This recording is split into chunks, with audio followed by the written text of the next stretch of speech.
ഒരു വയസ്സിന് ശേഷം കുട്ടികൾക്ക് സ്നേഹം, ഭയം, ദുഃഖം, കോപം എന്നിവ പ്രകടിപ്പിക്കാൻ കഴിയുന്നതാണ്.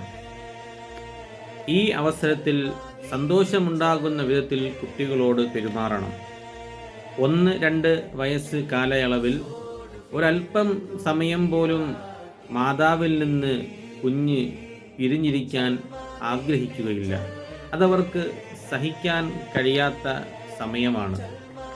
മാതാവിനെ കാണാതാകുമ്പോൾ കുട്ടികളിൽ കാണാം ദുശ്ശാഠ്യം, നഖം കടി, വിരൽ കടി, കരച്ചിൽ, കോപത്തോടെ ചീറിക്കരയുക, കൈകാലുകളിട്ട് അടിച്ചു കരയുക തുടങ്ങിയ കാര്യങ്ങൾ കുട്ടികളിൽ കാണാറുണ്ട്.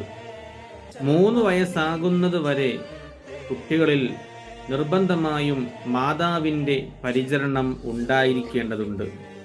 മാതാവിൻ്റെ പരിചരണം ഇല്ലാത്ത കുട്ടികൾ കാണാം മറ്റുള്ളവരെ ഇടിക്കുക, കടിക്കുക, തുപ്പുക, കയ്യിൽ കിട്ടിയതെല്ലാം എറിയുക, സംസാരത്തിൽ തുടങ്ങുമ്പോൾ വിക്കുണ്ടാവുക. ഇതൊക്കെ ആ കുട്ടികളിൽ ഉണ്ടായേക്കാം.